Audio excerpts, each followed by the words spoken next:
चुगलियां करते थे, झूठ बोलते थे, जब हमें लोग पसंद किया करते थे। लेकिन जीवन में दुख आएंगे, बीमारी आएंगे, संकट आएंगे, परेशानी आएंगे, आपके अपने लोग आपको तुच्छ जानेंगे, आपको बुरा भला कहेंगे। लेकिन आज मैं आपको शायद करती हूँ प्रिय, आप सभी को जय मसीह की। स्वागत है आप सभी का इस वीडियो में। प्रभु की स्तुति। और आज मैं आपको शायद करती हूँ कि हो सकता है आपके मन में क्वेश्चन हो कि जब हम मसीह में आते, हमारे जीवन में समस्याएं आ जाती है, परेशानी आती है, बीमारी आती है, लोग हमें पसंद नहीं करते, लोग हमें तुच्छ जानते हैं, लोग हमसे बातें नहीं करते, लोग हमें बुरा भला कहते, ऐसे क्यों हमारे जीवन में होता है? मेरे प्रियो, मैं आज आपको शायद करती हूँ, जब हम संसार में थे तो लोग हमसे प्रेम करते थे, हम गलत करते थे, हम गलत बोलते थे, चुगलियां करते थे, झूठ बोलते थे, जब हमें लोग पसंद किया करते थे। लेकिन जब हम इस रास्ते को छोड़ देते हैं, जब हम परमेश्वर की महिमा के लिए इस्तेमाल होने लगते हैं, जब हम परमेश्वर की इच्छा के अनुसार जीने लगते हैं, तो लोग हमें पसंद नहीं करेंगे।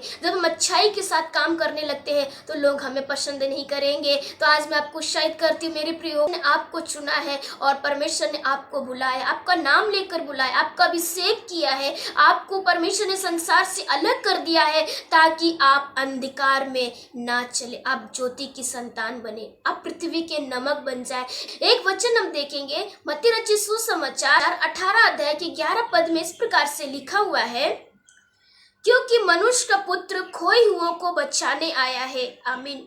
मेरे प्रियो, हम संसार में खोए हुए थे, हम भटके हुए थे, हम निराश में जीवन जी रहे थे, हमारी कोई होप नहीं थी, हमारी कोई जीवित आशा नहीं थी, लेकिन खोए हुए थे। लेकिन परमेश्वर ने हमें खोने नहीं दिया, बल्कि परमेश्वर ने हमारा और आपका नाम लेकर बुलाया है, इसलिए कि हम परमेश्वर की संतान कहलाए, इसलिए कि हम परमेश्वर के राज्य के वारिस होने पाए। मेरे प्रियो, जब आप मसीह के ऊपर विश्वास करेंगे, प्रभु यीशु मसीह को ग्रहण करेंगे, आपके जीवन में समस्याएं आएंगी, आपके जीवन में दुख आएंगे, बीमारी आएंगे, संकट आएंगे, परेशानी आएंगे, आपके अपने लोग आपको तुच्छ जानेंगे, आपको बुरा भला कहेंगे। लेकिन आज मैं आपको शायद करती प्रियो, आप ढाढ़स बांधे, परमेश्वर के ऊपर भरोसा रखे, क्योंकि परमेश्वर ने कहा है पहला पत्रस 5:7 में, अपनी सारी चिंता मुझ पर डालो। परमेश्वर आपका ध्यान रखता है, परमेश्वर आपको छुटकारा देगा, परमेश्वर आपकी दुआओं को सुनेगा और उत्तर देगा। और हम देखते हैं भजन संहिता 55:22 में लिखा है,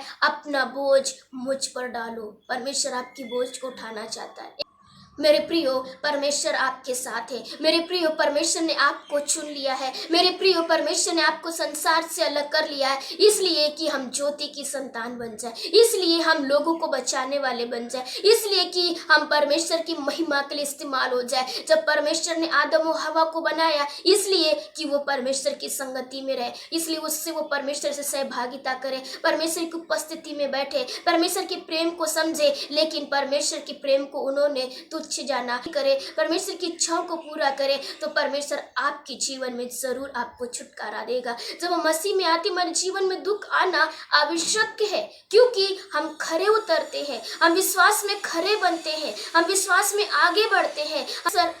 परमेश्वर चाहता है कि हम विश्वास में बने रहें, परमेश्वर चाहता है हम विश्वास में आगे बढ़े। तो मेरे प्रियो, जब आपके जीवन में हो सकता है आप नए विश्वासी है, लेकिन आज मैं आपको शायद करती हूँ, परमेश्वर ने कहा है अपनी सारी चिंता मुझ पर डालो। आप परमेश्वर पर डाल दे, और ये बात का ध्यान रखें कि परमेश्वर ने आपको चुना है। इस बात का ध्यान रखें कि परमेश्वर ने मुझे बुलाया, परमेश्वर ने मुझे छुटकारा दिया, परमेश्वर ने मुझे आजाद किया। हम खोए हुए थे, परमेश्वर ने हमें बचा लिया है, और इसलिए कि हम लोगों के लिए भी इस्तेमाल हो जाए, लोगों को बचाने वाले हम बन जाए। आज मैं आपको शायद करती हूँ मेरे प्रियो, जब आप विश्वास में आए हैं तो आपके जीवन में समस्याएं आएंगी, लेकिन आपको हताश और निराश और परेशान नहीं होना है, बल्कि परमेश्वर के ऊपर आप भरोसा रखें। परमेश्वर आपको अवश्य छुटकारा देंगे और आपके जीवन में काम करेंगे। परमेश्वर की नाम की महिमा हो। इस वीडियो के द्वारा मैं बताना चाहती हूँ मेरे प्रियो, परमेश्वर आपको महिमा के लिए बुला लिया है, आपके परिवार को चुन लिया है, छुटकारा देने के लिए, चंगाई देने के लिए और अपनी महिमा कराने के लिए। प्रभु इस वीडियो के माध्यम से आप सभी को, आपके परिवार को बहुत सारी आशीष को दे। आमीन।